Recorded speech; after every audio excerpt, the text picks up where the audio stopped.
सहनावतु सहनौ भुनक्तु सह वीर्यं करवावहै तेजस्विनावधीतमस्तु मा विद्विषावहै। ओम शांति शांति शांति।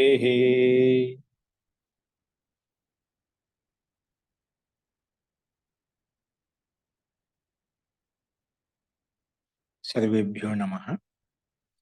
అందరికీ నమస్కారం అండి. మనము ఛాందోగ్యోపనిషత్తులో నిన్న 6వ అధ్యాయం అంటే 6వ ప్రపాఠం ప్రస్తావించుకున్నాము. నిన్న 6వ ప్రపాఠకంలో శ్వేతకేతు తన తండ్రిని మూల సత్తా రూపంలో ఉన్నటువంటి స్వరూపం యొక్క విషయాన్ని తెలుసుకున్నాడు. అందులో అంతతో గత్వ సూక్ష్మంతో యుక్తమైనటువంటి తత్వమే సత్తా రూపంలో ఉన్నట్టు ఆత్మస్వరూపము. అందుకే అంతిమంలో ప్రతి మంత్రుడు తత్వం అసి, తత్ త్వం అసి, తత్ త్వం అసి అంటే అది నీవే, అంటే నీలో ఉండేటువంటి శరీరంలో ఉండే ఆత్మే ఆ తత్వ స్వరూపం, సత్తాతో యుక్తమైన స్వరూపము. ఆ సత్తారూపమైన స్వరూపాన్ని నువ్వు తెలుసుకొని ఉపాసన చెయ్యి అని చెప్పి భిన్న భిన్న ఉదాహరణలతో భిన్న భిన్న దృష్టాంతాల మాధ్యంతో మనకు ఈ సూక్ష్మ రూపంలో ఉన్నటువంటి ఆ పరమాత్మ యొక్క స్వరూపాన్ని మనకు లౌకిక ఉదాహరణ ద్వారా చెప్పుకున్నాము. అస్తు, ఇందులో ఎవరికైనా ఏమైనా సందేహాలు ఉంటే చెప్పండి.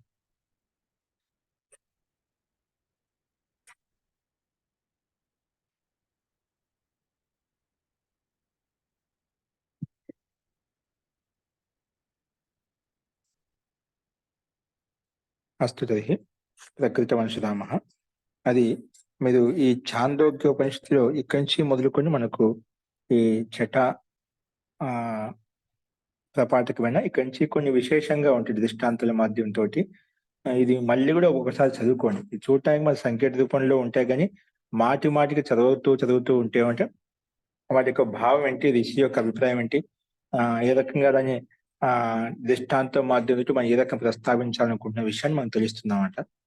కాబట్టి అది మళ్ళీ ఒకసారి కథ రూపంలో మీరు మళ్ళీ చదవండి, ఓకేనా. సిద్ధాంత రూపంలో ఇక్కడ ఈ సంస్కృతం కొంచెం ఇది కష్టంగా అనిపించినా మీకు తర్వాత ఆ స్టోరీ చదువుకున్నట్లయితే ఒక మూల తాత్పర్యం ఏంటి, ఈ ఉపనిషత్తు యొక్క రహస్యం ఏంటి అనేది మనకు తెలుస్తుంది. ముఖ్యంగా 6వ అధ్యాయం యొక్క విషయ ప్రతిపాదన ఏంటి, ఆ శ్వేతకేతు ఏ రకంగా ఆత్మతత్వాన్ని తెలుసుకున్నాడు, దానికి తన తండ్రి ఏ రకంగా ప్రస్తావించాడు, భిన్న లౌకిక క్రియాకలాపాలతోటి క్రియాత్మకంగా ఏ రకంగా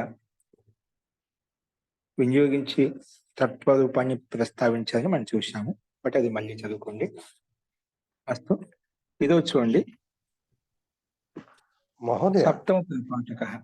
సప్తమ ప్రపాఠకంలో మనకు మొట్టమొదటి ఖండం నుంచి 26వ ఖండం వరకు మనకు నారదుడు సనత్ కుమారుడు, మన పేరు విని ఉంటాము, నారదుడు సనత్ కుమారు యొక్క సంవాదం, నారదుడు సనత్ కుమారు యొక్క పరస్పరం చర్చించుకోవడం అంట. అంటే నారదుడు సనత్ కుమార్ దగ్గరికి వెళ్ళి విద్యను అభ్యసించడానికి, ఆత్మతత్వాన్ని తెలుసుకోవడం కొరకు వెళ్తాడనమాట. ఆ దృష్టాంతం, ఆ కథా విశేషం అంతా కూడా ఈ 7వ ఖండంలో చెప్పబడి, ఆ 7వ ప్రపాఠకంలో 26 ఖండాల వరకు చెప్పబడింది అన్నమాట. ఆ కథాంశం ఏంటో మనం ప్రస్తావించుకుందాం. గత పాఠంలో 6వ ప్రపాఠకంలో అంటే గత అధ్యాయంలో సత్ అంటే సత్తే అంతిమ సత్తా రూపము, అంటే మూల సత్తా నుంచే ఈ బ్రహ్మాండము, ఈ పిండము ఉత్పన్నమైంది. ఆ సత్తా నుంచే అభివ్యక్తమైనటువంటి కనిపిస్తున్నటువంటి జడ జగత్తంతా, బ్రహ్మాండం అంతా, పిండంలో ఉన్న గతివిధి అంతా కూడా ఆ సత్తారూపి శక్తి ద్వారా ఇవి నడుస్తున్నాయి అనే అంతిమ తత్వం ఆ సత్తా. దాని మించిన సత్తా అంటూ ఇంకేది లేదు అని చెప్పి ప్రస్తావించుకున్నాం. ఇప్పుడు ఆ సత్తానే ఇంకా భూమా రూపం చెప్పుకున్నాం. ఆ సత్తా కంటే కూడా భూమ అంటే సత్తా ఒక సూక్ష్మమైంది. ఆ సత్తాను కూడా నువ్వు పరమాత్మగా భావించు. నువ్వు ఆ పరమాత్మ యొక్క అంశాన్ని తెలుసుకోగలుగుతావు అని చెప్పుకున్నాం. కానీ దానికంటే భూమ దానికంటే ఎక్కువ ఇంకా కొంచెం సూక్ష్మంగా వెళ్తున్నామాట.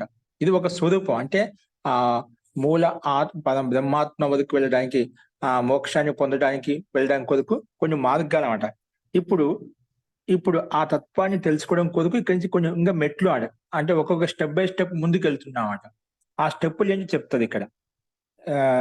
నారదునికి శరత్ కుమారుడు ఉపదేశిస్తూ, విద్యను ఉపదేశిస్తూ ఒక్కొక్క మెట్టును దాటుకుంటూ ఒక్కొక్క మెట్టు పెంచుకుంటూ ఎలా ఉపాసన చేయాలి, ఆ పరమాత్మ తత్వాన్ని, బ్రహ్మతత్వాన్ని, మోక్ష తత్వాన్ని ఎలా పొందాలి, ఆ నిజమైనటువంటి ఆ ఆత్మ యొక్క స్వరూపం ఎలా ఉంటుంది, పరమాత్మ యొక్క స్వరూపం ఎలా ఉంటుంది, జపానుష్ఠానం ఎలా ఉంటుంది, కర్మానుష్ఠానం ఎలా ఉంటుంది, వివిధ అధ్యయనం యొక్క కర్మాధ్యయనం యొక్క కర్మకాండం యొక్క గతివిధి ఎలా ఉంటుంది, ఇటువంటి విషయాలను తీసుకొని లౌకికంగా మన నిత్యం దైనందిన జీవనంలో ఉపయోగపడేటువంటి క్రియాకలాపాలతోటి ఆదరణ చేసుకొని ఆ బ్రహ్మతత్వాన్ని చెప్పడం కోసం ఇక్కడ ప్రయత్నం చేయబడింది. అదేంటో మనం చూద్దాం.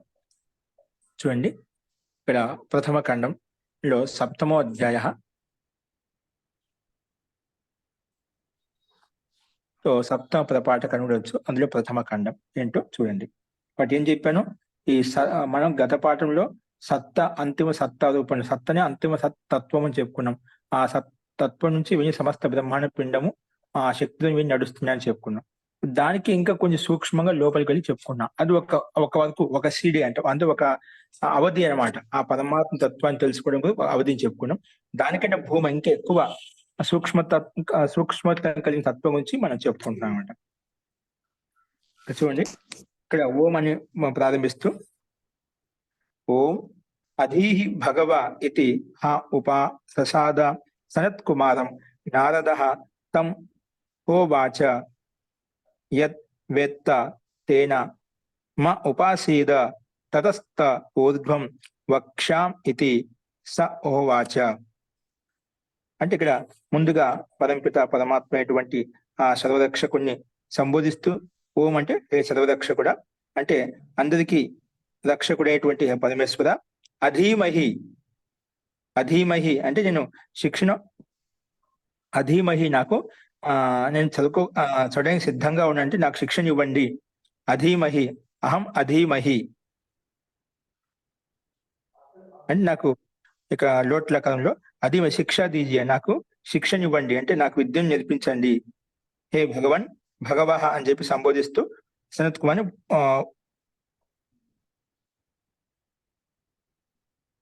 సనత్ కుమార్తో ఈ రకంగా సంబోధిస్తూ ప్రార్థిస్తున్నామట. ఎవరు? నారదుడు. హే భగవ ఇతిహ ఉపాససాద, ఈ రకంగా దగ్గరికి వచ్చేసి ప్రార్థించామట. అప్పుడు సనత్ కుమార్ ఏమంటే, సనత్ కుమారం దేవర్షి, అతను ఒక దేవర్షికు చెప్తున్నాడు. దేవర్షి ఇక్కడ నారదుడు, నారదునికి ప్రస్తావిస్తున్నాడు, నారదు మునికి ప్రస్తావిస్తున్నాడు. నారద తం హ ఉవాచ,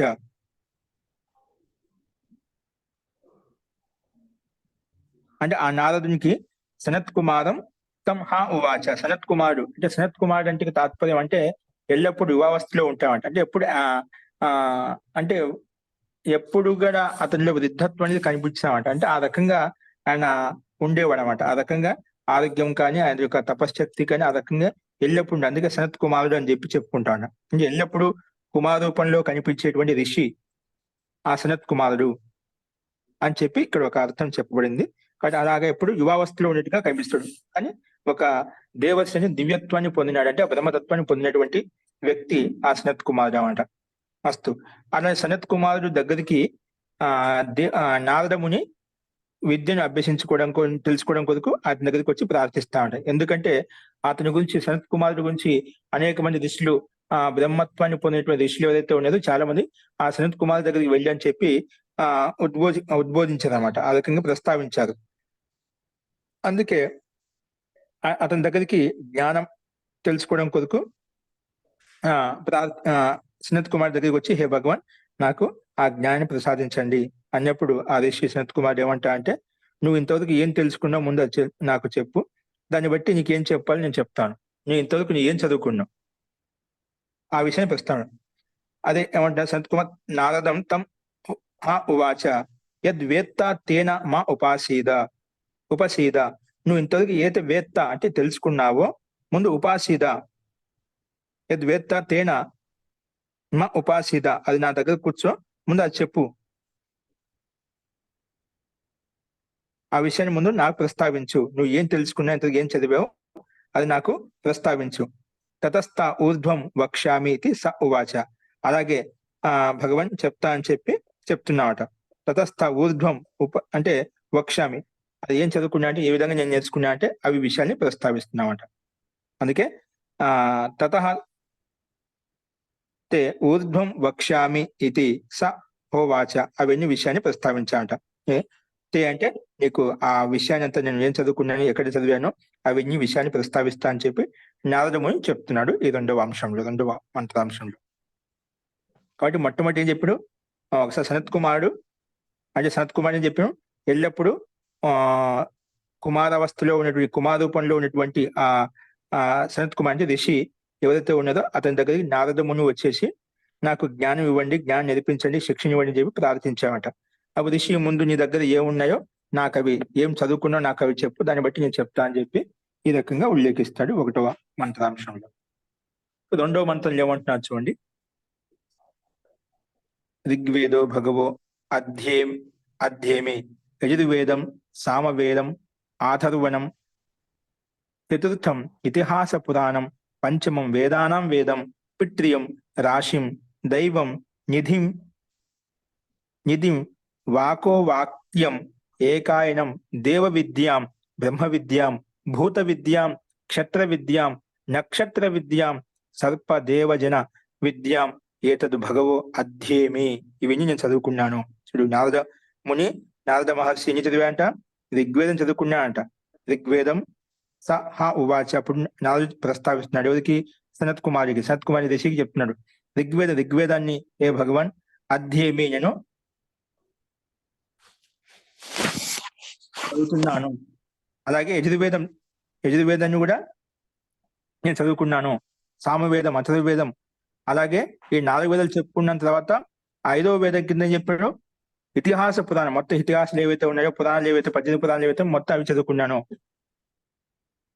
ఇవన్నీ పంచమ వేదం కింద చెప్పుకున్నామట. అలాగే వేదానాం వేదం, వేదాలు కూడా వేదమైనటువంటి అన్నిటినీ వేద జ్ఞానం చేయించేటువంటి గ్రంథం ఏదైతే ఉందో ఆ గ్రంథం చదువుకున్నాను. వేదానం వేదం అంటే ఆ జ్ఞానానికి సాధనాభూతమైనటువంటి వ్యాకరణము, శిక్ష, కల్ప, జ్యోతిషం, నిరుక్తు, చంద్ర జ్యోతిషాలు ఏవైతే ఉన్నాయో అవన్నీ కూడా, అలాగే వేదాంగాలు, ఉపాంగాలు అంటే షడ్ దర్శనాలు, 11 ఉపనిషత్తులు, 4 బ్రాహ్మణ గ్రంథాలు, 4 ఉపవేదాలు, ఇవన్నీ వచ్చేస్తామట. వేదం అంటే మనకు షడ్ దర్శనాలు వస్తాయి, అలాగే షడంగాలు వస్తాయి, అలాగే 4 బ్రాహ్మణ గ్రంథాలు, అలాగే 4 ఉపవేదాలు. ఇవన్నీ ఆ వేదాన్ని 4 వేదాల యొక్క మూలతత్వ అర్థం చేసుకోవడం కొరకు ఇవన్నీ అవాంతర గ్రంథాలు. మనకు వీటిని అర్థం చేసుకుని ఆ సూక్ష్మతత్వం తెలుసుకోవచ్చు అన్నమాట.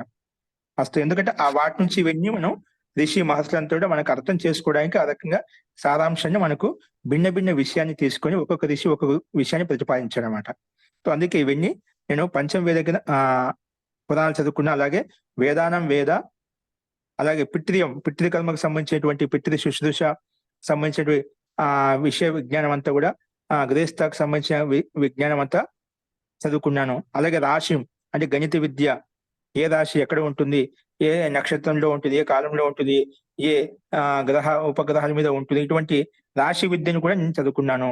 అలాగే దైవిక అంటే ఉత్పత్తి విజ్ఞానం ఏదైతే ఉందో అది చదువుకున్నాం.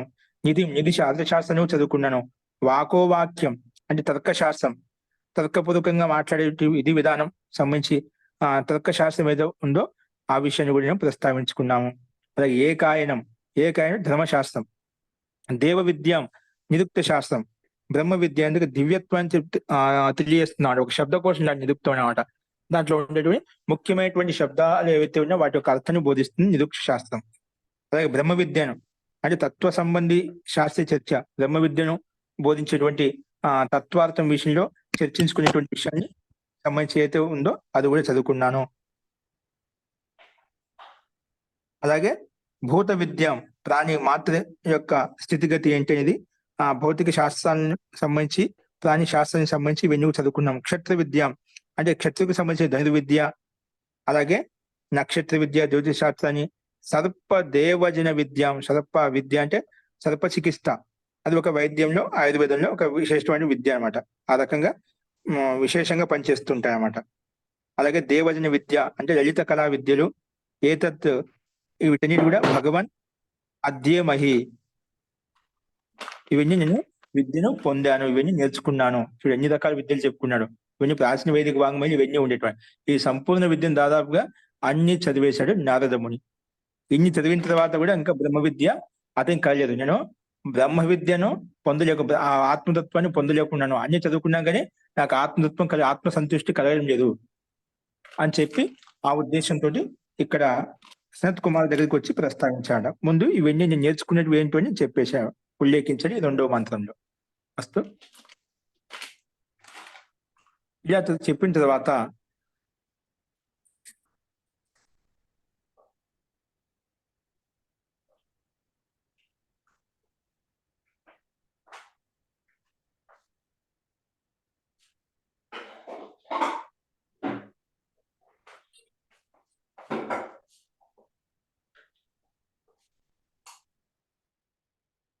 చూడండి, నెక్స్ట్ చూడండి 3వ మంత్రంలో ఇక్కడ ఏమంటున్నానంటే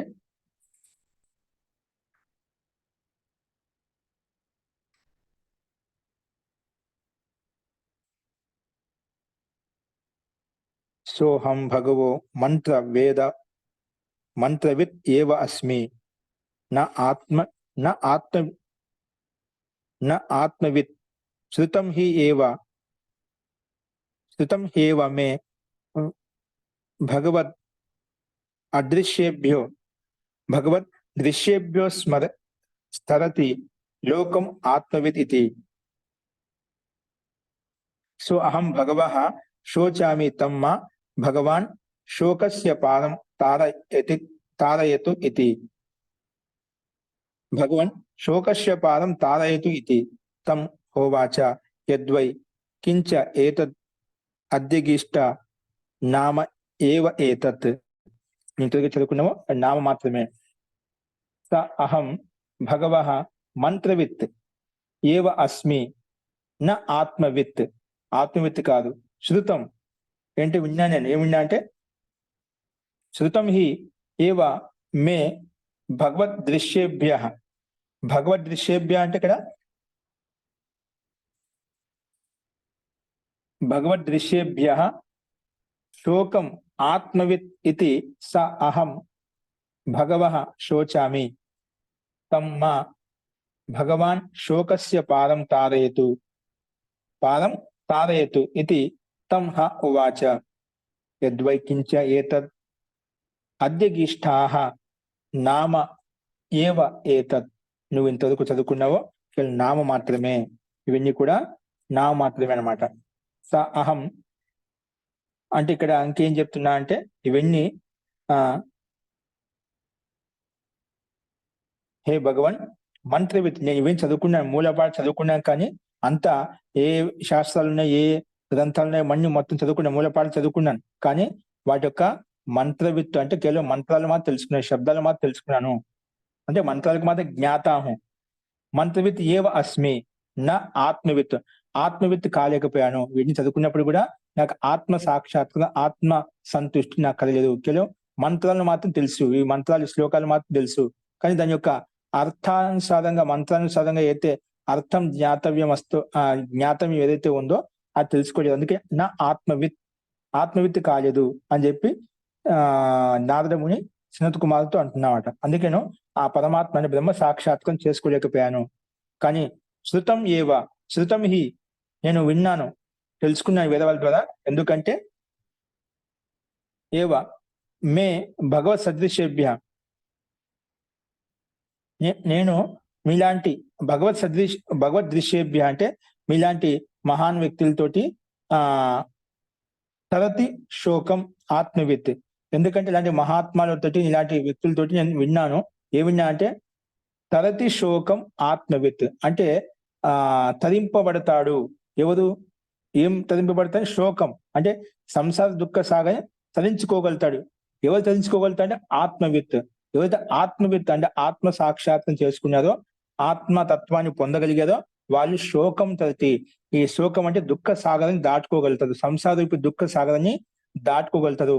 మంత్రి ఎంత పండితుడైనా, ఎంత విద్వాంసుడైనా అది ఆత్మవిత్ కానంత వరకు అది సంసారంలో దుఃఖాలు, కష్టాలు, బాధలు ఏవైతే ఉన్నాయో వాటికి లోను కావాల్సిందే. ఆత్మవిత్ కానంత వరకు సాంసారిక బాధలు మనకు వెంటాడుతూనే ఉంటాయి. కాబట్టి ఆత్మతత్వాన్ని పొందినప్పుడే సంసారంలో ఉండే దుఃఖాన్ని తరించుకొని మనం ఆ పరమాత్మ యొక్క ఆనందానుభూతిని పొందవచ్చు. అందుకే భగవదృశ్యేభ్య శృతం, నేను ఇలాంటి వ్యక్తులతోటి, బ్రహ్మవేత్తలతోటి విన్నాను.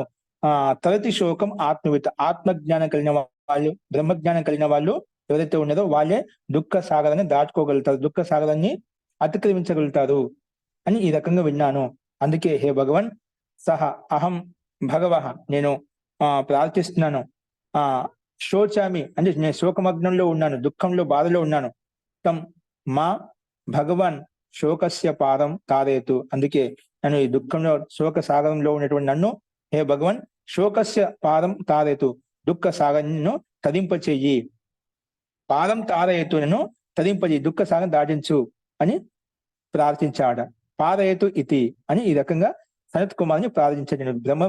మంత్రవిత్తును మాత్రమే, బ్రహ్మవిత్తు కాదు. అప్పుడు తంహ ఉవాచ, అతనికి నారద మునికి సనత్ కుమార్ ఏమంటున్నారంటే యద్వై కించ, నువ్వు ఇంతవరకు ఏవైతే తెలుసుకునేవన్నీ విద్యల గురించి చెప్పావు కదా, యద్వై కించ ఏతద్ అధ్యగీష్ట, ఇంతవరకు నువ్వు ఏవైతే చదువుకున్నావో అవన్నీ కూడా అధ్యయనం చేసావో, అవన్నీ అధ్యయనం చేసావో, నామ ఏవ ఏతత్, కేవలం నామ అంటే శబ్దార్థక జ్ఞానం మాత్రమే. ఇది శబ్దం, ఈ శబ్దానికి అర్థం, అంతవరకు తెలుసుకున్నాం. ఆ శబ్దార్థం చేత ఎటువంటి సంయోగం, ఎటువంటి అర్థ జ్ఞానం కలగానో, ఏదైతే ఆత్మతత్వం కలగానో అది కలగలేదు. కేవలం శబ్దార్థక జ్ఞానం మాత్రం నువ్వు తెలుసుకున్నావు. కేవలం నామకరణం మాత్రం తెలుసుకున్నావు. శబ్ద జ్ఞానం, ఇది శబ్దం అని మాత్రం తెలుసుకున్నావు. ఈ శబ్దానికి ఇది అర్థం అని చెప్పుకున్న దాన్ని, వాటి యొక్క సంయోగం, వాటి యొక్క ఫలానుభూతి ఏంటి, దాని యొక్క తత్వం ఏంటి తెలుసుకోలేదు. ఏం తెలుసుకున్నావు? కేవలము నువ్వు నామాన్ని మాత్రం తెలుసుకున్నావు. అందుకే నామ ఏవ అని చెప్పి ఇక్కడ ప్రస్తావించామంట. నామ ఏవ ఏతత్ యద్వై కించ అధ్యగిష్ట, ఏతద్ అధ్యగిష్ట, నువ్వు ఏదైతే చదువుకున్నావో, అధ్యయనం చేసావో, నామ ఏవ ఏతద్, కేవలం నామ మాత్రమే, కేవలం శబ్దం మాత్రమే. నువ్వు దాని యొక్క అర్థాన్ని ఆస్వాదించి దాని అర్థాన్ని, అనుభూతిని పొందలేదు అని నారద మునికి సనత్ కుమార్ ఈ రకంగా ప్రస్తావించారనమాట. అందుకే అహం భగవో మంత్రవిత్ ఏవ అస్మి, న ఆత్మవిత్ శృతం హి ఏవ మే భగవత్ దృశ్యేభ్యః తరతి లోకం ఆత్మవిత్ ఇతి. అహం భగవ శోచామి తం మాం భగవాన్ శోకస్య పాదం తారయతు ఇతి. తం హోవాచ యద్వై కించ ఏతద్ అధ్యగిష్టః నామ ఏవ తత్. ఇవన్నీ నామకి నువ్వు వెళ్ళగలిగావు. ఇదంతా తెలుసుకోవాల్సిన చాలా ఉంది అని చెప్పి ఈ రకంగా సనత్ కుమారు నారదునికి ఉపదేశించారన్నమాట. ఇలా చెప్పిన తర్వాత మళ్ళీ ఏమంటున్నా అంటే ఇక్కడ ఇంకా నారదుడు చెప్తున్నాట. నామవా ఋగ్వేదో యజుర్వేద సామవేదో ఆథర్వణ చతుర్థ ఇతిహాస పురాణ పంచమో వేదానం వేద పిత్రియో రాశి దైవో నిధి వాకో వాక్యం ఏకాయనం. మనకు విద్యలు ఏవి చెప్పుకున్నా అవన్నీ మళ్ళీ ప్రస్తావిస్తున్నాడు. ఏకాయనం దేవ విద్య, బ్రహ్మ విద్య, భూత విద్య, క్షత్ర విద్య, నక్షత్ర విద్య, సర్పదేవజన విద్య, నామ ఏవ ఏతన్ నామ ఉపాస్వ ఇతి. అంటే నామ ఏవ ఏతద్, ఇవి శబ్దం మాత్రమే. కేవలం ఇవన్నీ కూడా నువ్వేం చెప్పుకున్నావో, పేర్లు చెప్పావు, ఇవన్నీ కూడా కేవలం శబ్దం మాత్రమే. శబ్ద జ్ఞానం మాత్రం తెలుసుకున్నావు. శబ్ద జ్ఞానం అంటున్నాను, శబ్దార్థ జ్ఞానం కాదు. శబ్ద జ్ఞానం మాత్రం తెలుసుకున్నావు. శబ్దార్థ జ్ఞానం వేది, శబ్ద జ్ఞానం వేది. ఇక్కడ నామ ఏవ తత్ ఉపాస్వ, నువ్వు నామానికి మాత్రమే ఇంతవరకు శబ్దార్థాన్ని మాత్రం, శబ్ద జ్ఞానికి మాత్రమే ఉపాసన చేశావు.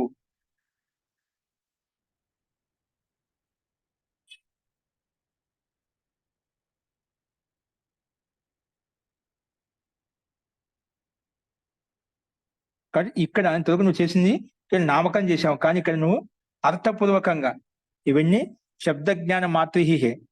కాబట్టి ఇవి పైన చెప్పిన మంత్రాలు ఏవైతే ఉన్నాయో, వేదాలు ఏవైతే ఉన్నాయో, పురాణాలు ఏవైతే ఉన్నాయో, వాటన్నింటికి ఒక తత్వాన్ని ఆత్మవిత్ కావడం కొరకు నామజ్ఞానంతో పాటు ఒక్కొక్క సిడి ముందుకు వెళ్ళాలి. కాబట్టి నువ్వు వాటికి ఉపాసన చెయ్యి. అంటే వాటిని మళ్ళీ యథార్థంగా తెలుసుకో, అర్థజ్ఞానపూర్వకంగా తెలుసుకో అని చెప్పి మళ్ళీ ఆ రకం ఉపదేశిస్తామట.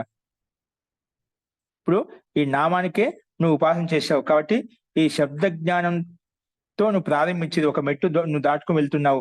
కానీ ఏం కావాలని తెలుసుకొని ఇక్కడి నుంచి నువ్వు ప్రారంభించాలి.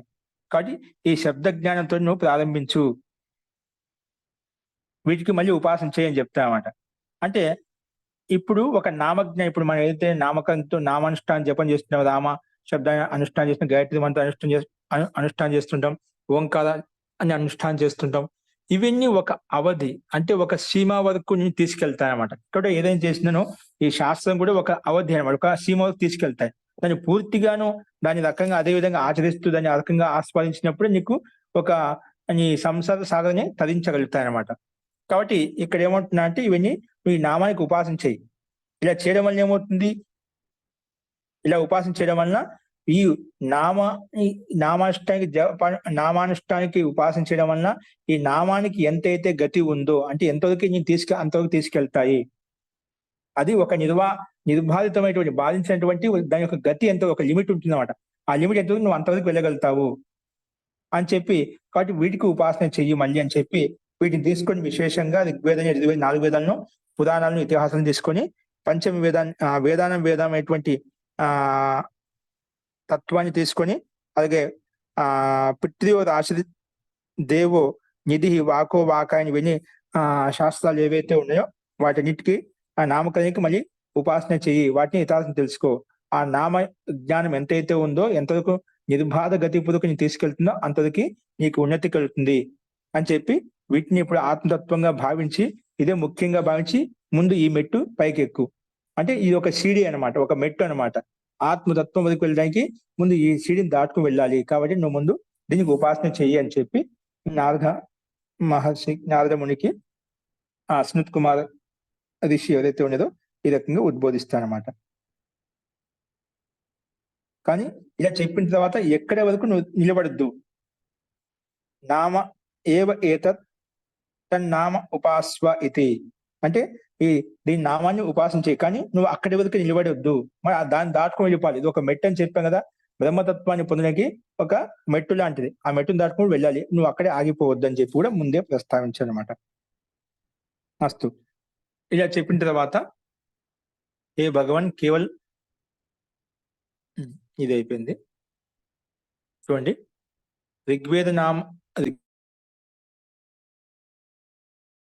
यजुर्वेद, सामवेद, चौथा अथर्ववेद, 5वां वेद इतिहास पुराण, वेदों का वेद व्याकरणम. वेदों का वेद అంటే వ్యాకరణం, అంటే శ్రద్ధ, కల్పు, గణిత్, उत्पत्ति ज्ञान, निधि ज्ञान, तर्कशास्त्र, नीति शास्त्र, निरुक्त, देव विद्या, भूत विद्या, धनुर्वेदము, ज्योतिषము, गारुड़, संगीतादि कला और शिल्प विद्या, ये सब भी नाम ही है. तुम नाम की उपासना करो. విని కేవలం నామాలు మాత్రమే, నామాలకు నువ్వు ఉపాసన చెయ్యి. ఈ నామానికి ఎంత శక్తి ఉందో అంతవరకు నేను తీసుకెళ్తాయి అని చెప్పి ఇక్కడ ఉపదేశించానమాట. నెక్స్ట్ 5వ మంత్రం చూడండి. సా యో నామ బ్రహ్మ ఇతి ఉపాస్తే యావన్ నామ్నో గతం తత్ర అస్య యథా కామాచారో భవతి. యో నామ బ్రహ్మ ఇతి ఉపాస్త ते अस्ति भगवो नाम्नो भूय इति नाम्नो वाव भूयो अस्तीति तन्मे भगवान ब्रवीतु इति. सह यह नाम ब्रह्म इति यह उपास्ते, ब्रह्म इति उपास्ते, नाम ब्रह्म इति उपास्ते यावत् नाम्नः गतं तत्र यथा कामाचारः भवति. यह नाम ब्रह्म इति उपास्ते, यह नाम ब्रह्म इति उपास्ते, यह नाम ब्रह्म इति उपास्ते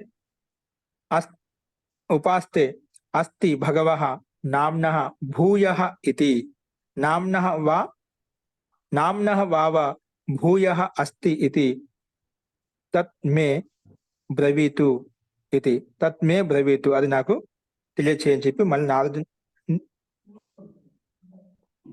నారదు ముని సనత్ కుమార్ని ప్రార్థించామట. అంటే ఇక్కడ ఏమంటున్నా అంటే, ఇప్పుడు నామాన్ని ఉపాసన చేయమని చెప్పింది, నామాన్ని ఉపాసన చేయని చెప్పుకున్నామట. అంటే ఏవైతే మనం విద్యలు చెప్పుకున్నాం, 4 వేదాలు, ఉపవేదాలు, అలాగే వేదాంగాలు, మొత్తం ఆత్మ విద్యకు సంబంధించిన ఏవైతే చెప్పుకున్నామో అవన్నీ కేవలం నామారూపాలు, నామానికి ఉపాసన చేయని చెప్పుకున్నాం. అలా చెప్పిన తర్వాత ఇక్కడ ఏమంటున్నా అంటే, అవన్నీ కేవలం నామాన్ని నువ్వు బ్రహ్మగా భావించి ఉపాసన చేయి. వాటి యొక్క గతి ఎంతవరకు అయితే ఉంటుందో అంతవరకు నీకు ఆ గతి కలుగుతుంది, నిర్బాధంగా నీకు ఆ గతి కలుగుతుంది అని చెప్పిన తర్వాత, ఈ నామాన్ని మించి కూడా ఏదైనా ఇంకా ఉందా అని మళ్ళీ ప్రస్తావించినప్పుడు, మించి కూడా ఏదైనా ఉందా అని అడిగినప్పుడు ఆ ఋషి ప్రస్తావించిన నారదముని ఏంటంటే, దీని మించి ఉపదేశం ఉందా అంటే, దానికి నామాన్ని మించి కూడా నీకు తెలుసుకున్న తత్వం గురించి తత్వాలు చాలా ఉన్నాయి, కాబట్టి ఇది ఒకటి నామాన్ని జపించడం ఒక విషయం ప్రస్తావించడం, దాని మించి కూడా చాలా ఉన్నాయని చెప్పి ప్రస్తావిస్తాడు. అలాగే భగవాన్ అయితే నాకు ఆ రెండవ సీడీ ఏదైతే, రెండవ మెట్టు ఏదైతే ఉందో, రెండవ స్టెప్ ఏదైతే ఉందో నాకు అది మళ్ళీ ఉపదేశించు అని చెప్పి ఈ రకంగా 5వ మంత్రంలో ఆజ్ఞ, అంటే 5వ మంత్రంలో ఆగ్రహం చేస్తాడనమాట. అందుకే ఇక్కడ శబ్దార్థ జ్ఞానం కంటే శ్రేష్టమైన ఏదైనా ఉంటే గిన యో నామ బ్రహ్మ ఇది ఉపాస్తే యావత్ నామ్నః గతం తత్ర అస్య యథా కామాచారో భవతి. యో నామ బ్రహ్మ ఉపాస్తే తే అస్తి భగవో నామ్నః భూయో ఇతి నామ్నో వావ భూయో అస్తి ఇతి తన్మే భగవాన్ బ్రవీతు ఇతి. దీనికంటే భూయ అంటే ఎక్కువగా ఏదైతే ఉందో దాన్ని నాకు ప్రస్తావించు అని చెప్పి ఈ రకంగా ప్రార్థించాడు. శబ్దార్థ జ్ఞాని అంటే శ్రేష్టమైనటువంటి బ్రహ్మతత్వాన్ని తెలుసుకొని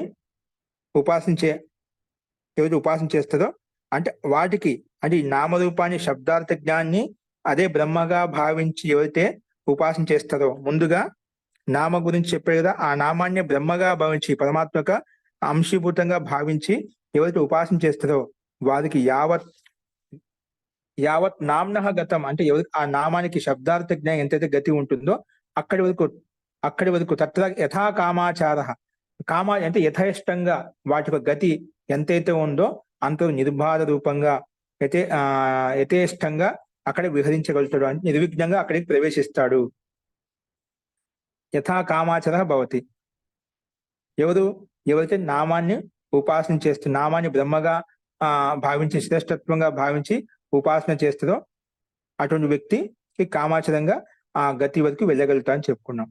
తర్వాత హే భగవాన్ నామ్నః భూయః ఇది, నామం కంటే కూడా ఎక్కువ దీని మించి ఏదైనా ఉంటేనా నాకు అది ప్రస్తావించు అన్నప్పుడు ఏదైనా ఉందా అంటే, నామ్నః వావ భూయః అస్తి, నామం కంటే కూడా చాలా విశేషమైనది, శ్రేష్టమైనది కూడా ఉంది. సో ఇది తత్ మే భగవన్ బ్రవీతు, అయితే నాకు అది ప్రస్తావించు అని చెప్పి ప్రార్థిస్తానమాట. ఈ రకంగా ఈ 1వ ఖండంలో ఈ రకంగా నారదుడు సనత్ కుమారుడు ఉపదేశం పొందుతాడనమాట. కాబట్టి నామాన్ని మించి కూడా ఒకటి ఉంది, అది తెలుసుకోవాలని చెప్పి మనకు ఈ 1వ ఖండం మనం చూసాం. 2వ ఖండంలో ఏమంటున్నా అంటే, ఇక్కడ కూడా ఒక విశేషమైనటువంటి తత్వాన్ని చెప్పారు. ఇక్కడ చూడండి, వాగ్వావ నామ్నో భూయసి వాగ్వావ ఋగ్వేదం విజ్ఞాపయతి, యజుర్వేదం సామవేదం ఆథర్వణం చతుర్థం ఇతిహాస పురాణం పంచమం వేదానం వేదం పిత్రియం రాశిం దైవం నిధిం వాకో వాకాయం ఏకాయనం దేవ విద్యం. అక్కడ చెప్పిన విద్యను మళ్ళీ రిపీట్ చేస్తున్నాడు. బ్రహ్మ విద్యాం భూత విద్యాం క్షత్ర విద్యాం సర్పదేవజన విద్యాం దివంచ పృథివీంచ. ఇక్కడ ఇక్కడి నుంచి కొన్ని విశేషంగా చెప్పుకుంటున్నాను. ఇంకా ఏమేమి ఉన్నాయంటే, ఏమేమి తెలుసుకోవాల్సిన విషయాలు.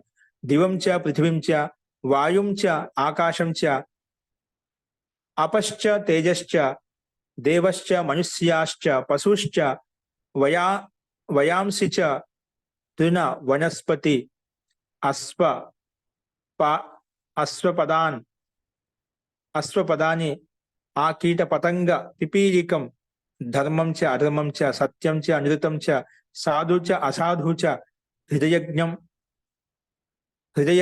చ అహృదయజ్ఞం చ యద్వై వాంగ్ నా అభవిష్యన్ నా ధర్మో నా అధర్మో వ్యజ్ఞాపయిష్యన్ నా సత్యం నా అనృతం నా సాధు నా అసాధు నా హృదయజ్ఞో నా అహృదయజ్ఞో వాగ్ ఏవ ఏతత్ సర్వం విజ్ఞాపయతి వాచం ఉపాస్వ ఇతి. ఇవన్నీ కూడా నామం కంటే ఏది శ్రేష్టం అంటే వాక్ వావ నామ్నో భూయసి. ఇక్కడ నామం కంటే కూడా ఏదైనా శ్రేష్టమైన ఏదైనా ఉందని నారదుడు అడిగినప్పుడు సనత్ కుమార్ని అక్కడ ఏం చెప్పాడు, నామం కంటే వాక్ శ్రేష్టమైంది. నువ్వు నామానికి ఎంతైతే గతి ఉందో అంత నీకు నిర్బాధ రూపంగా నీకు గతి కలుగుతున్నాడు. అంతవరకు నువ్వు కామాచరంగా నువ్వు అక్కడ వరకు ప్రవేశించగలుగుతావు. కానీ దాన్ని దాటి అదొక మెట్టు. దాన్ని దాటి కూడా శ్రేష్టమైన తత్వం ఏదైనా ఉందంటేనా వాక్ దీనికంటే శ్రేష్టమైంది. కాబట్టి నువ్వు నువ్వు ఉపాసన చెయ్యి. ఎందుకంటే ఈ వాక్కు ద్వారానే ఇప్పుడు చెప్పిన విద్యని నువ్వు చెప్పగలుగుతావు, ఇవి చెప్పిన విద్యని ఉచ్చరించగలుగుతావు, ఈ చెప్పిన విద్యని నువ్వు 10 మంది చెప్పగలుగుతావు. నామం అయితే ఏముంటుంది, నామం నీ దగ్గరనే ఉంటుంది అన్నమాట. నువ్వు చేసుకునే విద్యలు నీ దగ్గరనే ఉంటాయి. అది వాక్కు ద్వారా 10 మంది చెప్పినప్పుడు, దాన్ని అభివ్యక్తం చేసినప్పుడు, 10 మందికి వినిపించినప్పుడు అది అందరికి వెళ్తుంది అన్నమాట. కాబట్టి ఈ వాక్య నామం కంటే శ్రేష్టమైంది. కాబట్టి నువ్వు నామాన్ని ఉపాసన చెయ్యి. వాచం ఉపాస్వ ఇది. కాబట్టి నామం కంటే శ్రేష్టమైనది ఏదైనా ఉందంటేనా ఇవి చెప్పిన వాక్య శ్రేష్టమైనది. కాబట్టి నువ్వు వాక్కుకు ఉపాసన చెయ్యి. వాక్కు ఉపాసించడం వలన ఇవన్నీ విద్యని తెలుసుకోవచ్చు, ఈ విద్యని అందరికి చెప్పవచ్చు అని చెప్పి ఈ ఇక్కడ ఇచ్చిన పేర్లన్నీ కూడా ఉల్లేఖించబడ్డాయి. అందుకే వాక్య నామసే బడికర్ హే అంటే వాక్యం అని చెప్పేట మాట్లాడే మాటే అన్నిటికంటే శ్రేష్టమైంది. అంటే ముందు చెప్పిన నామం కంటే శ్రేష్టమైంది. అందుకే వాక్యకి ఋగ్వేది విజ్ఞాపిత వాక్యం మన ఋగ్వేదాన్ని విశేషంగా తెలియజేస్తున్నామట. యజుర్వేదాన్ని, సామవేదాన్ని, అలాగే 4 వేద అథర్వవేదాన్ని, ఇతిహాస పురాణాలను, అలాగే వ్యాకరణాన్ని, శ్రద్ధ, కలుపు, గణితము, ఉత్పాద జ్ఞానం, ఇవన్నీ మనకైతే నీతి శాస్త్రం, తర్కశాస్త్రం ఇవన్నీ చెప్పిన విద్యలను కూడా అలా కాకుండా మనం ఇంకేం చెప్పుకున్నాం, గరుడ పురాణ దాంట్లో కర్మ సిద్ధాంతం అంతా ఉందా అంటే ఎవరు ఏ కర్మలు చేస్తే ఎటువంటి ఫలాలను పొందుతారు, ఎటువంటి నరకంలోకి వెళ్తారు, ఎటువంటి దివ్య లోకానికి వెళ్తారు, అంటే ఎవరికి ఎటువంటి పాపానికి ఎటువంటి ప్రాయశ్చిత్తం ఉంటుంది, అటువంటి గరుడ పురాణంలో కూడా ఇవన్నీ చెప్పబడ్డాడ. అటువంటి అన్ని విద్యల గురించి కూడా నువ్వు వాక్కు ద్వారా తెలుసుకోగలుగుతావు, వాక్కు ద్వారా అది చెప్పగలుగుతావు. వాటితో పాటు అంతటితో ఆగకుండా మళ్ళీ సంగీతం అవన్నీ చెప్పిన తర్వాత పైన విద్యని ఇంకా కొంచెం విస్తృతంగా దీవలోకం గురించి, పృథ్వీ మహాభూతం గురించి, వాయు మహాభూతం గురించి, ఆకాశ మహాభూతం గురించి, జలము, తేజము, తేజస్సు, పంచభూతాలు తెలుసుకున్న తర్వాత దేవతల గురించి, మనుషుల గురించి, అలాగే పశు పక్షుల గురించి, మనకు భూమి మీద ఉన్నటువంటి వనస్పతులు ఏవైతే తిన్న గడ్డిపూసలు ఏవైతే ఉన్నాయో, అన్ని ఔషధాలు ఏవైతే ఉన్నాయో, ఇవన్నీ తిన్న వనస్పతులు ఏవైతే ఉన్నాయో, ఔషధాలు ఏవైతే ఉన్నాయో, అలాగే స్వాపద్ అంటే కింద నడిచేటువంటి క్రిమి కీటకాలు ఏవైతే ఉన్నాయో, సూక్ష్మజీవులు ఏవైతే ఉన్నాయో, స్వాపద్ అంటే కీట పతంగ్, పిపీలిక పర్యంత్ ఎన్నైతే ప్రాణులు ఉన్నాయో, ప్రాణి జగత్ ఏవైతే ఉందో ఇవన్నీ కూడా, అలాగే ధర్మము అధర్మం గురించి, సత్యం గురించి అసత్యం గురించి, సాధు అసాధు, ఇవన్నీ కూడా ఏవైతే ఉన్నాయో వాక్హి అంటే ఇవన్నీ వాక్కు ద్వారా వాక్కు ద్వారా తెలియబడతాయి, వాక్కు ద్వారా ఇవన్నీ తెలుసుకోగలుగుతావు, వాక్కు ద్వారా చెప్పగలుగుతావు. కాబట్టి వాక్య శ్రేష్టమైన నువ్వు వాక్కుకు ఉపాసన చెయ్యి.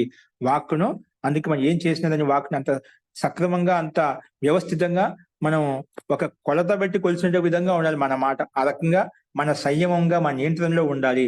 ఆ రకంగా నువ్వు వాక్కును ఆచితూచి మాట్లాడినట్లయితే, యథార్థంగా తెలుసుకుని మాట్లాడినట్లయితే ఇది ఒక ఉపాసన అంట. వాక్కుకు ఉపాసన ఏం చేస్తాం మనం వాక్కు ద్వారా ఏమైతే మన సత్యాన్ని ఆచరించాలో, ధర్మాన్ని ఆచరించాలో అవి అదే విధంగా ఉచ్చరించాలంట. వాక్కు ఉంది కదా అని ముఖం అస్థితి వక్తవ్యం అని చెప్పి, ముఖం ఉంది కదా, వాక్కు ఉంది అని చెప్పి ఏది పడుతుందో మనం మాట్లాడదు. అంటే వ్యర్థంగా ఏది మాట్లాడినా, వ్యర్థ వార్తలు ఏం చేసినా కూడా అవన్నీ పాపయుక్తమైనది, అంటే పాపాలే చేస్తామంట. వ్యర్థంగా ఎక్కువ మాట్లాడినా అవన్నీ కూడా ఏమవుతుందంటే అనర్గళంగా మాట్లాడినా, ఆ అపశబ్దాలు మాట్లాడినా, అనృతం మాట్లాడినా ఇవన్నీ వాక్కు ద్వారా చేసేటువంటి పాపాలు అన్నమాట. కానీ మన వాక్కును చాలా సంయమితంగా ఉంటూ మన వాక్కుకి ఉపాసన చేసినట్లయితే మనం అన్ని సూక్ష్మగత విద్యలు అనేవి ఏవైతే ఉన్నాయో వీటన్నింటిని తెలుసుకోవచ్చు. మరి వాక్య శ్రేష్టమైంది నామం కంటే. వాక్కును పూజించు, వాక్కును తెలుసుకున్నట్లయితే ఇవన్నీ విద్యలు నీకు వస్తాయని చెప్పి ఈ రకంగా ప్రస్తావించుకున్నాం. సరే, ఈ వాక్కును ఉపాసించడం వల్ల నీకెంత గతి ఉంటుంది అది కింద చెప్తున్నాను మళ్ళీ. స యో వాచం బ్రహ్మ ఇత్యుపాస్తే యావద్ వాచో గతం తత్ర అస్య యథా కామాచారో భవతి యో వాచం బ్రహ్మ ఇతి ఉపాస్తే అస్తి భగవో వాచో భూయ ఇతి వాచో వావ భూయో అస్తి ఇతి తన్మే భగవాన్ బ్రవీతు ఇతి. అప్పుడు మళ్ళీ ఏమంటున్నా అంటే స యో వాచం బ్రహ్మ ఇది ఉపాస్తే, ఎవరైతే వాక్కుని బ్రహ్మగా భావించి ఏంటి మన మాటలు వాక్కుని బ్రహ్మగా భావించి ఉపాస్తే, ఎవరైతే ఉపాసన చేస్తారో వారికి యావద్ వాచో గతం అంటే ఆ వాక్కి ఎంతైతే గతి ఉంటుందో, ఎంతైతే సామర్థ్యం ఉంటుందో నేను అంతవరకు పైకి తీసుకు రెండో బట్టి ఎక్కిచ్చేస్తున్నాం అట. దాని యొక్క గతి ఒక లిమిట్ ఉంటుందో అంతవరకు వెళ్ళగలుగుతాం అట. వాక్కును దాటుకొని వెళ్ళిపోతాం. అందుకే యావద్ వాచో గతం తత్ర అస్య యథా కామాచారో భవతి. అంతవరకును యథేచ్ఛంగా స్వేచ్ఛగా నిర్బాధ పూర్వకంగా నిరాటంకంగా నువ్వు అక్కడి వరకు వెళ్ళగలుగుతావు. యో వాచం బ్రహ్మ ఇది ఉపాస్తే, ఎవరైతే వాక్కుని బ్రహ్మగా భావించి ఉపాసన చేస్తారో వాళ్ళు ఆ రకంగా ముందుకెళ్తారు. అలా చెప్పిన అస్థి భగవో వాచో భూయ ఇది, మళ్ళీ అస్థి హే భగవన్ వాచో భూయ అస్థివా అంటే వాక్కు కంటే ఇంకా శ్రేష్టం. ఇప్పుడు నువ్వు నామం కంటే శ్రేష్టమైనది వాక్ అని చెప్పావు. వాక్కు కంటే కూడా శ్రేష్టం ఏదైనా ఉందా? వాక్ కంటే శ్రేష్టమైనది ఏదైనా ఉందా అంటే అస్థి అని చెప్పి ముందు చెప్పావు. అస్థి భగవో వాచో భూయ ఇది అని ఇక్కడ ఎవరు నారదముని అడుగుతున్నాడు. అస్థి హే భగవో అస్థి వాచో భూయ ఇది, వాక్ కంటే ఏమైనా శ్రేష్టమైనది ఉందా అంటే అప్పుడు వాచో వావ వాక్ కంటే ఎవడు నిశ్చయంగా భూయో అస్థి ఇది, భూయ దీనికంటే శ్రేష్టమైనది ఎక్కువైంది ఉంది. తత్ మే భగవాన్ బ్రవీతు ఇది, అయితే నాకు హే భగవాన్ నాకు దాని యొక్క ఉపదేశం నాకు చెప్పండి, దాన్ని ఉపదేశించండి అని చెప్పి మళ్ళీ ఆ మూడో స్టెప్ కూడా అడుగుతాను అనమాట. ఇది ద్వితీయ ఖండంలో మనం ప్రస్తావించుకున్నాం. ఓకేనా? కాబట్టి మొట్టమొదటి నామాన్ని జపం చేయమంటే ఈ నామకరణం ఇవన్నీ పేర్లు అయితే ఉన్నాయో అవి నామంతో యుక్తమైనవి. వాడి యొక్క జపానుష్ఠానం చేయి. అలా చేయడం వల్ల నీకు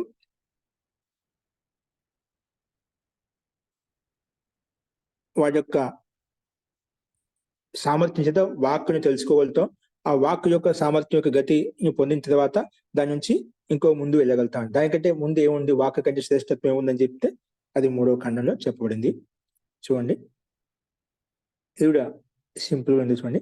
మనోభావ వాచో భూయో యథా వై ద్వే ద్వే ద్వే ఆమల్కే द्वेवा आमलके द्वेवा कोले द्वौ वाक्षौ मुष्टि अनुभवत्येवं वाचं च नाम च मनो अनुभवति सा यदा मनसा मनस्यति मंत्रान् अधीयीय इति अथ अधीते कर्माणि कुर्वीय इति अथ कुरुते पुत्रांश्च पशूंश्च छाया इति यथेच्छ इत इमं च लोकम् अमुं च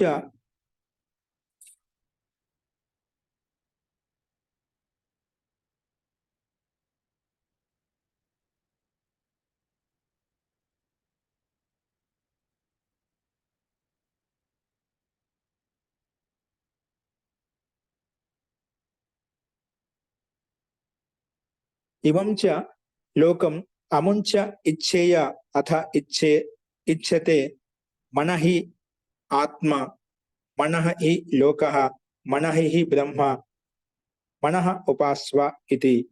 కాబట్టి ఇక్కడ మనసు కంటే వాక్కు శ్రేష్టమైంది, వాక్కు కంటే మనసు శ్రేష్టమైంది. కాబట్టి మనోవావ వాచో భూయ అంటే భూయో అంటే భూయ అంటే మనసు కంటే వాక్కు కంటే కూడా మనో వావ నిశ్చయంగా, వాచో భూయ మనః అంటే వాక్ అంటే శ్రేష్టమైంది మనస్సు. ఎందుకంటే మనం వాక్ ద్వారా ఏం చేసినా ముందు మనసులో విచారిస్తే వాక్ ద్వారా చెప్పగలుగుతామంట. అందుకే మనిషే శ్రేష్టమైంది. యథ అంటే దానికి ఉదాహరణ చెప్తున్నామట. ఎలా శ్రేష్టమైందంటే ఇక్కడ ఉదాహరణ ప్రకారంగా యథా వై ద్వే ఆమలకే, ద్వే ఆమలకే, ద్వే నిశ్చయంగా, ఆమలకే ద్వేవా కోలే, కోలే అంటే ఇక్కడ మనకు రేగి పండు అంటాం కదా, అది ఆ శబ్దం ద్వారా చెప్పాలి. రేగి పండు అని బదరీ ఫలం అని అంటాము, కానీ ఇక్కడ కోలే శబ్దం కూడా ఒక విశేషమైన శబ్దం వచ్చిందన్నమాట. అంటే రెండు ఉసిరికాయలు, ఆమలకాయ రెండు ఉసిరికాయలు ఏవైతే ఉన్నాయో, అలాగే రెండు రేగి పండ్లు ఏవైతే ఉన్నాయో, దోవ్వ అక్షౌ, అలాగే లేదంటే అక్షౌ బహేడా అంటే మనకు చేతుల్లో బహేడా అంటే ఇది మనకు కరక్కాయ అంట కదా, కరక్కాయ లాగా ఉంటుంది, కరక్కాయ అనుకోండి.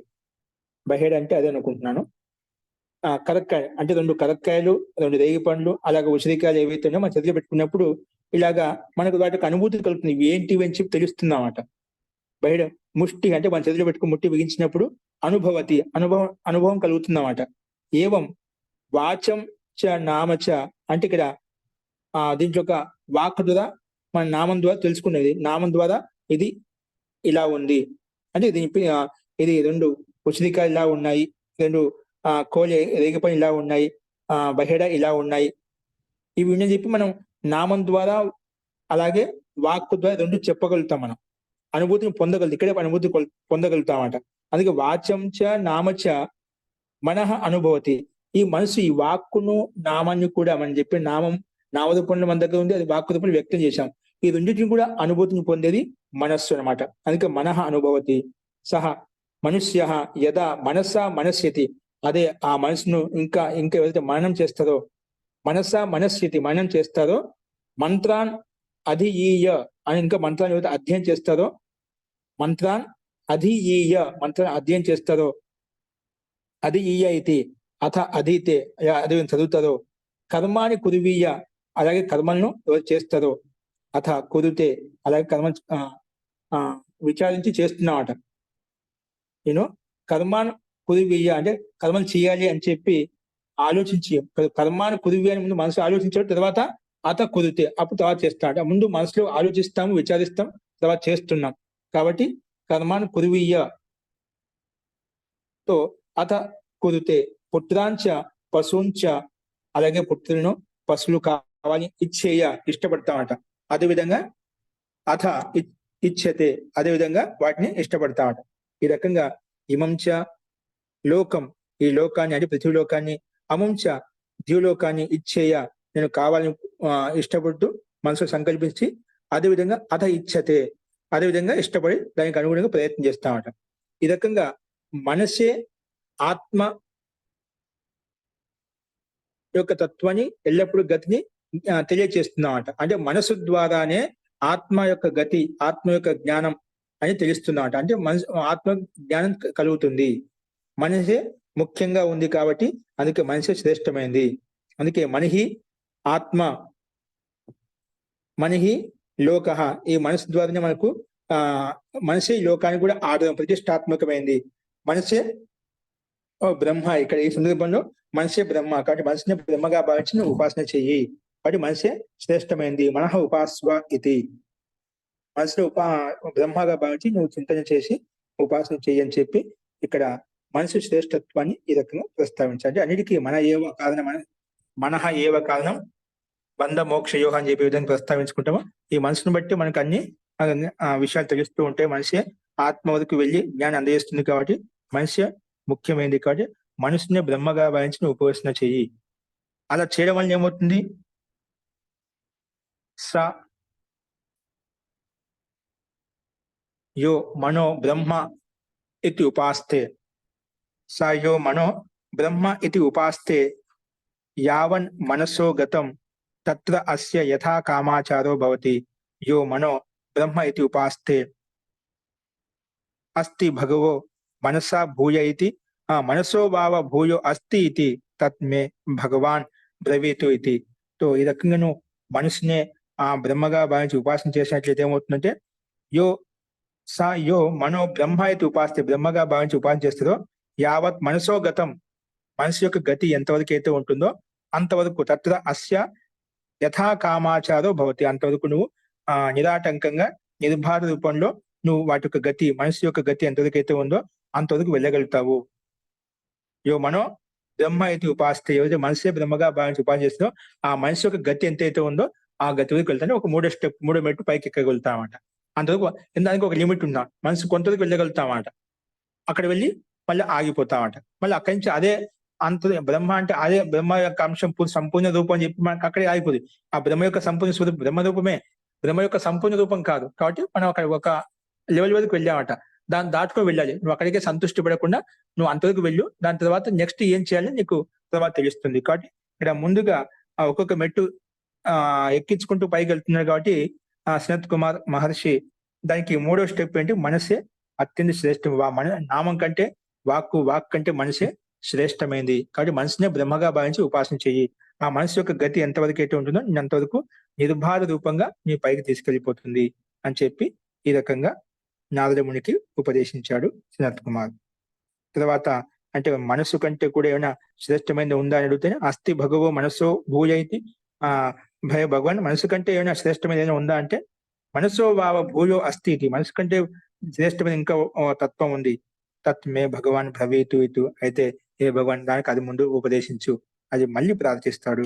ఆ ప్రార్థించినటువంటి విషయాన్ని మనసు కంటే శ్రేష్టమైనది ఏంటో అది మనం సంకల్పం అంట. మనసు కంటే శ్రేష్టమైనది సంకల్పం. ఆ సంకల్పం విషయం గురించి ఏంటో మనం రేపు చూద్దాం.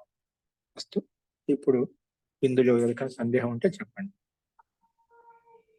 సందేహం అంటే మహోదయ, యదా ద్వే అమలకే కోలే దృష్టి అనుభవతి తదా ఏవ మనాంసి మనాంసి చేస్తూ ఉంటే మనకి దానికి కూడా అనుభవం వస్తుంది అనే కదా. మనసులో అది యదా కంటిన్యూస్ గా చేస్తూ ఉంటే ఆ అనుభవం మనస్ అని మనస్యతే అని చెప్పారు కదా మహోదయ. మనసులో అది అనుకుని చేస్తూనే ఉంటే మనకి దాని తాలూకా ఒక ఆ మంత్రం తాలూకా ఒక విశేష శక్తి ద్వారా మనకి నెక్స్ట్ స్టెప్ కి ఎదుగలుగుతాం అనేదే కదా మహోదయ ఇక్కడ చెప్పే ఉద్దేశం. స్థూల పదార్థాలు మనకు ఇప్పుడు ఉసిరికాయలు, ఇక్కడ మనకు రేగి పండ్లు మన చేతిలో పెట్టుకున్న వాడికి ఏ విధంగా అనుభూతి కలుగుతుందో, ఇది ఆవలకము, ఈ ఆవలకి ఇంత సైజులో ఉంది, ఈ రకంగా ఉంది, దీని యొక్క స్వరూపం, దీని యొక్క గుణగణ కర్మస్వభావం ఎలా ఉంటుంది అంటే దాని యొక్క ప్రయోగం ఎలా ఉంటుంది, మనం తిన్నప్పుడు ఆస్వాదించిన తెలుస్తుంది అనేది రుచి, దాని యొక్క ఉండేటువంటి ఆమ్లత్వం ఏవైతే ఉన్నాయో, దాంట్లో ఉండే రుచులు ఏవైతే, దాంట్లో ఉండే రసాలు ఏవైతే ఉన్నాయో, దాని యొక్క మొత్తం స్థితిగతిని తెలుసా అనుభూతి మనకు అది చేతులు పెట్టుకుని అనుభవం కనిపిస్తున్నాడు. ప్రత్యక్షత, దాని యొక్క లక్షణాలు ఏవైతే ఉన్నాయో స్థూలంగా మనకు కనిపిస్తున్నాయట. అలాగే ఇలాగ చేస్తూ వెళ్తున్న మిగతావన్నీ కూడా మనకు వాటి యొక్క స్వరూపం తెలుస్తుంది. వీటి ద్వారా ఆత్మజ్ఞానం కలుగుతుంది, అంటే ఆత్మకు ఆ జ్ఞానం కలుగుతుంది. ఆ రకంగా అన్ని విషయాలు ఇప్పుడు ఒకటి మనకి ఉదాహరణగా ఒకటి చెప్పానమాట. ఆ విషయంగా మనసును ఉపాసన చేసినట్లయితే మనసు విధంగా నిశ్చయించుకుంటుందో ఈ విషయంలో, అలా ప్రత్యేక విషయంలో అనుభూతి కలుగుతుంది. అలాగే పరమాత్మ విషయంలో కూడా అనుభూతి కలుగుతుంది. అది ఒక స్థితి వరకు తీసుకెళ్తుంది. స్థూల ఉదాహరణ ద్వారా మనకు ఇంకా భిన్న భిన్న విషయాల్లో కూడా మన గతిని పొందవచ్చు అనే విషయాన్ని చెప్పడం ముఖ్య ఉద్దేశం అన్నమాట. అంటే మనస్యతి అంటే ఇప్పుడు చేతిలో మనం అలా మనసులో స్థిరపడిన తర్వాత అదే మననం చేయడం ద్వారా మాటికి మనం చెందుదా దాంట్లో ఇంకా సూక్ష్మ విషయం తెలుసుకోగలుగుతాడు. మనసు అందుకే మనసుగా మనం చేస్తాడు అని చెప్పి తాత్పర్యం అన్నమాట. అంటే చేతిలో ఉసిరికాయలు ఉన్నట్టు ఎలాగ అనుభవం అవుతుందో అదే విధంగా మనసులో ఆ నామం ఉన్నట్టు అనుభవం వస్తుంది అంటారు మహోదయ. జీ అలాగే మనం చేస్తూ ఉంటే వాక్కు ద్వారా నుంచి మనసు ద్వారా ఆత్మ వరకు వెళ్తుంది. అంటే ఆత్మజ్ఞానం వరకు వెళ్తుంది అన్నమాట. ఆత్మకు తెలుస్తుంది. అస్తు మహోదయ, అస్తు. ఈ రకంగా ఈ విషయాన్ని ప్రస్తావించుకున్నాం. ఇవి మనకు చూడటానికి మన మనసు, సంకల్పము, ఈ వాక్కు అనేది ఎప్పుడు ముందుకు చెప్పుకుని వచ్చాం. కానీ చెప్పినా మనము మంత్రవిత్తు మాత్రం అందరం ఏంటి ఇప్పుడు మంత్రవిత్తు. ఇప్పుడు నారద మహర్షి అంత పెద్ద గొప్ప గొప్ప శాస్త్రం చదువుకొని కూడా నేను మంత్రాలు మాత్రం తెలుసు, నామకాలను ఊరికి తెలుసుకొని వచ్చాం, అలాగే పారాయణ చేసి వచ్చాం, తిరిగి వచ్చాం. అది కూడా ఒక వరకు మేలే. అంటే ఎందుకు కనీసం ఏం చదవకుండా వచ్చే ఏ శాస్త్రంలో ఏముంది అని తెలుసుకునేవాడు, కానీ పూర్తిగా ఆస్వాదించలేదు. అందుకే ఆత్మ సంతృష్టి లేదన్నమాట. ఆత్మ సంతృష్టి ఎప్పుడు కలుగుతుంది? ఆత్మ సంతృష్టి కలిగిన వ్యక్తే ఈ సంసార సాగం దాటుకోగలుగుతాడు. కాబట్టి సంసార సాగం దాటుకోవాలంటే ఆత్మవిత్తు కావాలి, మంత్రవిత్తు కాదు. మంత్రవిత్తు ఒక నిమిత్తం, ఒక సాధనం. సాధనని పూర్తిగా దాన్ని ఆస్వాదించుకో సాధన తయారు చేసుకునే సాధన మీద బేస్ చేసుకుని మనం ప్రయాణం చేయకపోతే ఏమవుతుంది, దాని మీద ఉపయోగం ఉండదు అన్నమాట. అలాగే ఈ మంత్ర విద్యను తెలుసుకున్న తర్వాత దాని యొక్క అర్థాన్ని సరగర్భాన్ని తెలుసుకుని దాన్ని ఉపాసన చేయకపోతే దాని మీద ఉపయోగం ఉంటుంది అన్నమాట. కానీ ఆత్మవిద్య కావాలి దాని మీద, అప్పుడే ఈ సంసార సగం తరించవచ్చు అని చెప్పి మనకు ఈ రకంగా సనత్ కుమారుడు నారదునికి ఉపదేశం చేస్తూ వెళ్తున్నామట. అస్తు అది అంతోగత్వ ఏ రకంగా తీసుకెళ్తా చూద్దాం. మహోదయ, వాక్కు ఉపాసన అనేది చాలా కష్టం కదా, కంట్రోల్ చేసుకోవటమే కదా పూర్తిగా. నియంత్రణగా ఉండాలి, సంయమంగా ఉండాలి. ఎంత అదే. మాట్లాడమే అంతే, అనర్థంగా వ్యర్థంగా ఏది చేయకూడదు. అదే ఉపాసన అంటే కంట్రోల్ గా ఉండటమే ఉపాసన కదా. ఇక్కడ ఈ విషయాన్ని మనం నియంత్రణలో ఉంచుకోవడమే ఉపాసన అన్నమాట. అదే నియంత్రణ. ఎంత అవసరం అంతే మాట్లాడడం, ఎక్కడ అవసరం మాట్లాడడం. ఇక్కడ అవసరం మనకి ఎందుకు లేవు కంట్రోల్ ఉండాలని చెప్పి అన్యాయ ఆరాధన చెప్పి నోదిప్పకుంటే అది కూడా మంచిది కాదు. ఎప్పుడు ఎక్కడ ఎలా ఉండాలో అలా ఉండాలి అన్నమాట. విషయంలో సుమంగళ గారు మీరు మాట్లాడండి, మీరు అయిపోయిందో చెప్తారు. అదే నియంత్రణ అనేది తెలుసుకున్నాను అంతే, ఉపాసన అంటే నియంత్రణ. ఇక్కడ వాక్ విషయంలో మనం స్థూలంగా ఇదే తెలుసుకున్నాం. అదే విషయం మనం చేస్తూ ఉంటే మనకు ఈ వాక్ ద్వారా మనం అన్ని చెప్పగలుగుతాం, మాట్లాడగలుగుతాం, తెలియజేయగలుగుతాం అన్నమాట. ఇవన్నీ ఉపాసన అంటే మనకు తెలిసింది 10 మంది చెప్పడం అన్నమాట. ఏంటంటే మాట్లాడుకుంటున్నా అంటే ఎక్కడ ఏ రకంగా తెలుసుకోవాలి, ఏవి చదువుకోవాలి, ఏవి అర్థం చేయాలి, అవన్నీ కూడా ఉపాసన కిందకు వస్తాను. మనం మంచిని ధర్మబద్ధంగా న్యాయబద్ధంగా సత్యానికి తెలుసుకోవడం కొరకు, ధర్మాన్ని తెలుసుకోవడం కొరకు వాక్కుని ఏ రకం ఉపయోగించుకోవాలి ఆ రకం ఉపయోగించుకోవాలి. అంటే దీన్ని దురుపయోగం చేసుకోవాలి. వాక్కు యొక్క ఉపయోగం ఏ రకంగా ఉందో అదే రకం ఉపయోగించుకోవడం ఒక ఉపాసన, అది ఒక నియంత్రణ అనమాట. అస్తు మహోదయ. నిన్నటి పంచాదశ ఖండంలో మీరు ఒక దగ్గర మన ప్రాణే ప్రాణస్తేజసి తేజ పరస్యాం దేవతాయాం తావత్ జానాతి అన్నారు మహోదయ. తావత్ జానాతి అంటే అక్కడ అర్ధభాగం వచ్చి మళ్ళీ పూర్తి జా కూడా వచ్చింది. అంటే అక్కడ అది జా అవుతుందా మహోదయ? అక్కడ జడ్జవ్ అనే అంతిమ పదం అని అనుకుంటాం. ఇదొక తెలుసుకుంటారు. అది తావత్ జానాతియా మహోదయ? తావత్ జానాతి పూర్వపదం. అది జానాతి అనేది తావత్ జా అనే అవుతుందా మహోదయ? సూత్రమేనా? అవుతుందండి, అవుతుంది. జలాం చేసేంత తావత్ జానాతి జకారంగా మారిపోతుంది. అదే వర్గం మూడవది. అప్పుడు అదే వర్గం ఒక మూడోది అంటే అది ఇప్పుడు తాలో ఇప్పుడు నా అవుతుందని చెప్పారు మహోదయ. అప్పుడు మూడో వర్గం జా అయితే ఎలా మహోదయ మూడో వర్గం? తావత్ జానాతి అంటే అది సందేహం వచ్చింది మహోదయ. మీరు చిహ్నమే ఇక్కడ మీరు ఏ సందర్భంలో అడిగారో ఒకసారి చూడండి. అది ఏ మంత్రంలో? పంచాదశ ఖండంలో 1వ మంత్రం. ఇక్కడ స్తుత్వ సంధి జరిగిందండి. స్తుత్వ సంధి కాదు, అక్కడ ఏమొచ్చింది మనకు? తావత్ 3వ అక్షరం వచ్చింది. 3వ అక్షరం వచ్చిన సంధి సూత్రం వల్ల జకారం వచ్చేస్తున్నాం. సంధి వల్ల ఓకేనా. ఇప్పుడు తావత్ అంటున్నా, తావత్ 3వ అక్షరం దకారం వస్తుంది. దకారం వచ్చిన తర్వాత పక్కనే చవర్గం యొక్క అక్షరం ఉంది. చవర్గం యొక్క అక్షరం స్తుత్వ సంధి జరిగిపోతున్నాం. తావత్ జానాతి అని చెప్పి. ఓకే, అస్తు మహోదయ. మీరు చెప్పిన సూత్రాల్లో ఇది రాలేదు, అందుకని అడిగాను మహోదయ. మనకు సంధి సూత్రాలు వచ్చాయండి, సంధి సూత్రాలు చెప్పుకున్నాం సంస్కృతంలో. ఓకే, చెప్పుకున్నాం. అస్తు మహోదయ. శాంతి పాఠ.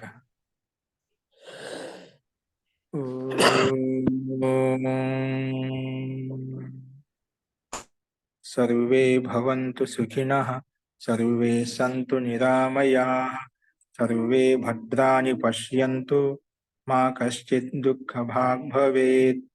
ఓం శాంతి శాంతి శాంతి. సర్వేభ్యో నమః.